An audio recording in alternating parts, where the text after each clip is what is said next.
Du sens de la peur. La peur a un sens. Avoir peur est un signal, un avertissement.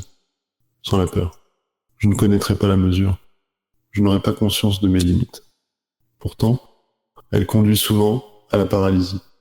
Si j'accepte de parler avec ma peur, elle pourra me montrer ce qui a déronné dans ma façon de prendre la vie.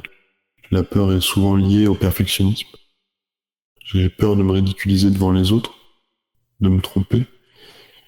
J'appréhende de parler en public par crainte de bredouiller ou de ne pas être à la hauteur.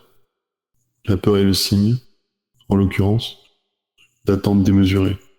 Le perfectionnisme cache le sentiment, profondément ancré, de notre inanité. Nous voudrions montrer ce que nous valons en travaillant toujours. Plus, mais aucun compliment n'arrive jamais à nous combler. Nous nous efforçons alors de nous montrer encore plus à la hauteur, et pourtant, nous restons insatisfaits dans notre besoin de reconnaissance est illimité. Cette quête sans fin ne peut pas conduire à la paix intérieure. La peur trouve aussi à s'enraciner dans l'amour-propre. Par conséquent, en dialoguant avec ma peur, je pourrais atteindre plus d'humilité.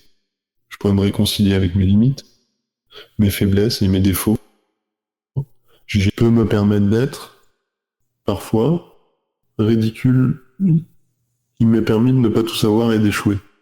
Mais toutes les angoisses ne sont pas liées à cette façon erronée de prendre la vie. Elles sont aussi inhérentes à l'être humain.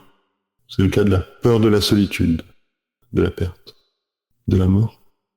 La peur de la mort nous habite tous. Chez certains, elle peut se faire envahissante. Il est donc nécessaire de déparler avec elle. Je sais bien que je mourrai.